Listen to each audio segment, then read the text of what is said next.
His touch felt forbidden, but I couldn't stop trembling. Even now, as I sit here confessing to you, my fingers still remember the heat of that night. It started as something harmless, a conversation that should have stayed just words. But words can be dangerous when they come wrapped in warmth, laced with curiosity, and brushed by loneliness. I remember standing in that dimly lit room, my breath shallow, my back against the counter as his body closed in. The world outside didn't exist, only the slow rhythm of our heartbeats and the whisper of something reckless between us. Before I go deeper, I just want to say this: if you're listening, don't forget to like, share, and subscribe for more stories like this. Because what I'm about to tell you isn't fiction, it's a memory that still burns. His fingers brushed my wrist. A tiny spark. My body betrayed me first, it leaned toward the danger I knew too well. The air between us turned heavy, sweet, and sinful. His eyes asked questions my lips were too scared to answer. I told myself to step away. To think of my husband. My home. My vows. But then he said my name, slowly, deliberately, and every wall I built began to crumble. The first touch wasn't explosive. It was trembling. A kind of touch that asks for permission while stealing your breath. He tucked a stray hair behind my ear, his fingertips grazing my neck, and I swear, my knees almost gave out. I whispered, "We shouldn't." He murmured, "Then tell me to stop." But I didn't. I couldn't. That was the moment I realized, sometimes, sin doesn't scream. It whispers. It tempts softly until you can't hear reason anymore. It wasn't supposed to happen. Not to me.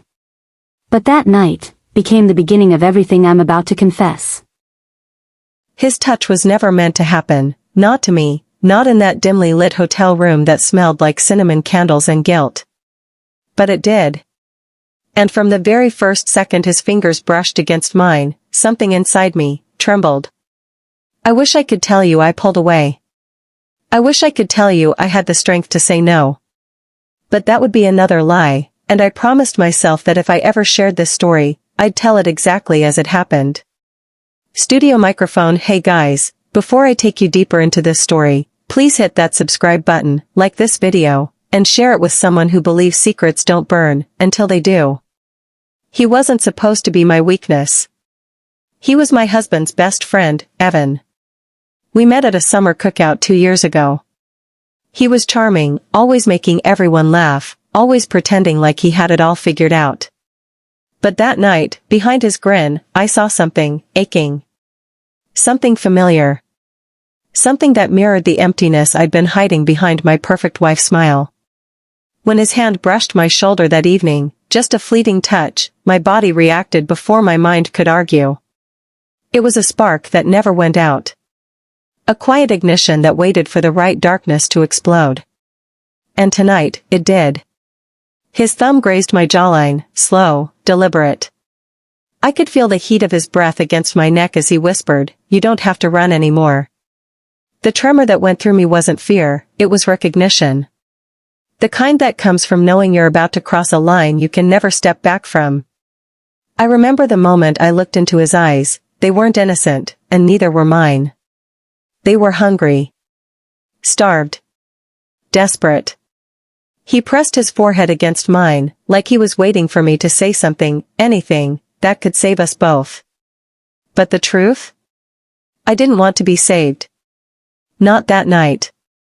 Somewhere in the back of my mind, my vows screamed for mercy. But my body, my trembling, craving body, had already chose. I didn't even know when my trembling turned into a rhythm, one that synced with his breath, his heartbeat, his hunger. The line between fear and desire blurred right in front of me, and I couldn't tell which side I wanted to fall on anymore. His hand lingered at the back of my neck, not forcing, not begging, just waiting. And something inside me, something that had been asleep for years, whispered, "Don't run this time." If you're still watching this, I say softly, my voice trembling just like I was that night, please, don't forget to hit that like button, subscribe, and share this video. Because what I'm about to tell you isn't just about passion, it's about everything I almost lost in the name of it. That night in his apartment, time was no longer real. The rain outside clung to the windows like it didn't want to leave either. I stood there, soaked in guilt and craving, staring at a man I had no right to touch, yet couldn't stay away from. His voice was low. "Are you sure?" I nodded, not because I was certain, but because I couldn't lie to my body anymore. He stepped closer, and that was it. Every wall I had built around my marriage, my conscience, my faith, it all started to crumble beneath his fingertips. He didn't even kiss me yet. He just looked at me. That deep, patient look that told me he already knew the parts of me I was too afraid to show. I told myself I would stop at that look. But when he whispered, "You've been holding your breath for too long," I exhaled, right into his chest. Right into the space I swore I'd never occupy. He kissed me then. And it wasn't a kiss, it was a confession. A silent admission that I wanted this more than I wanted to be good. More than I wanted to be safe. I wish I could say I pulled away, that I remembered my vows, my ring, my home, but I didn't. In that moment, everything I was supposed to be dissolved into what I was, a woman who hadn't felt alive in years. When his lips moved from my mouth too. His touch felt forbidden. But I couldn't stop trembling. It started with just his fingers brushing the inside of my wrist, but it felt like he was waking up something I had buried for years. Something hungry. Something reckless. Something that had my name written in trouble. I remember the way my breath hitched. The way my knees softened. The way my whole body whispered, "Do it again." But before I go deeper, please take a second to like this video, subscribe to the channel, and turn on notifications so you don't miss more stories like this. Your support keeps these confessions alive. Now, back to the chaos I created. I had promised myself I would stop seeing him after what happened the last time. That wild night in his apartment had already burned itself into my memory, leaving a mark I could never erase. But somehow, I still ended up in front of his door again, telling myself lies that sounded like truth. I'm just here to talk. I can control myself. It won't go far this time. I knew I was lying to myself. We both knew. And the moment he opened the door, shirt undone, hair a little messy, eyes heavy with a look that said he wanted to taste every sin on my skin, I felt my whole resolve melt like sugar in hot tea. "You came back," he whispered. "I shouldn't have," I said, but I walked inside anyway. That's the moment the lie became a life. We stood in his living room, inches apart, pretending there was still space between us. I could hear my heartbeat in my ears, fast enough to betray everything I was trying to hide. He tucked a strand of hair behind my ear. Slow. Soft. Too gentle for the kind of man he was becoming in my life. "Why are you trembling?" he asked.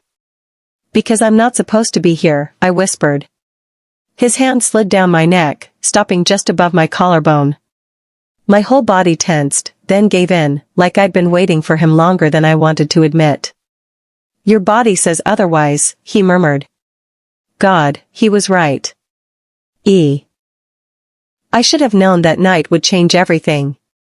I should have known the moment I stepped out of my car and saw him standing under the streetlight, hands in his pockets, jaw tight, eyes burning with a mixture of desire and something darker.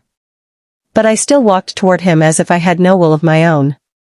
"I shouldn't be here," I whispered. "And yet," he breathed, stepping forward, "you always come back." His voice wrapped around me like heat. His fingers brushed my jaw, gently, the way a man touches something he fears he might break. And just like that, my resolve melted. But tonight, something inside me didn't melt. It trembled. "Mark, we're losing control," I said, heart racing. He didn't argue. He just leaned in, lips brushing mine lightly, as if asking a question he already knew the answer to. That single touch sent a shock through me, the kind that made my knees weaken and my breath stumble. But underneath the thrill was something else, guilt twisting like a knife. "Tell me to stop," he whispered. I couldn't. Because every time he kissed me, it felt like the world blurred, and the only thing that existed was the heat between us. He kissed me again, slow, deliberate, dangerous. The kind of kiss that tasted like ownership. The kind of kiss that made my lies feel like oxygen. But tonight his kiss felt different. Urgent. Almost accusing. He pulled back suddenly. "You've been distant," he said, voice low. My stomach dropped. He had noticed. "I've just been thinking," I said. "About him?" I swallowed hard. Because a question like that is a blade, no matter how you answer, someone bleeds. "He's my husband," I said. "I can't just pretend." "You don't pretend with me." His tone was soft, but the hurt behind it was sharp. I stepped back, needing space, needing air. But he followed, not touching me, just looking at me with those eyes that stripped me bare. "Do you love him?" he asked. It was the first time he ever said it. The first time he ever. I don't think I'll ever forget the way the air felt that night, heavy, charged, almost humming like a wire about to snap. I had told myself I wouldn't see him again. I had promised myself I would stay away. But promises, when desire becomes oxygen, melt like paper in fire. And still, I went. I walked into that dim room, my heart doing that shaky dance it always did around him. He didn't speak. He didn't question. He just stood there, waiting for me, the same way danger waits for the person foolish enough to take one more step. "Close the door," he whispered. My hand trembled as I pushed it shut behind me. That soft click felt like sealing myself inside my own confession. He moved toward me, slowly, intentionally, like he had memorized every moment we'd ever stolen together and wanted to rewrite each one with deeper ink. The closer he got, the more my breath turned thin. "You shouldn't be here," he murmured, voice deep enough to pull the ground from under me. "I know," I whispered. "But I'm tired of pretending I don't want you." His lips brushed mine, light, slow, sinful, and my entire body folded into him like I had been fighting gravity for too long. Before I continue, please, don't forget to like this video, hit the subscribe button, and turn on notifications, so you never miss stories like this. Your support keeps this channel alive. Now, back to that night. He kissed me like he had been starving for days. His hand slid around my waist, lifting me effortlessly as my breath caught in my throat. Every touch felt forbidden, and still I trembled, leaned, melted. "Tell me you came because of me," he breathed. "I did," I confessed. "I always do." It wasn't just desire anymore. It wasn't just the thrill of being wanted in a way my husband hadn't touched in years.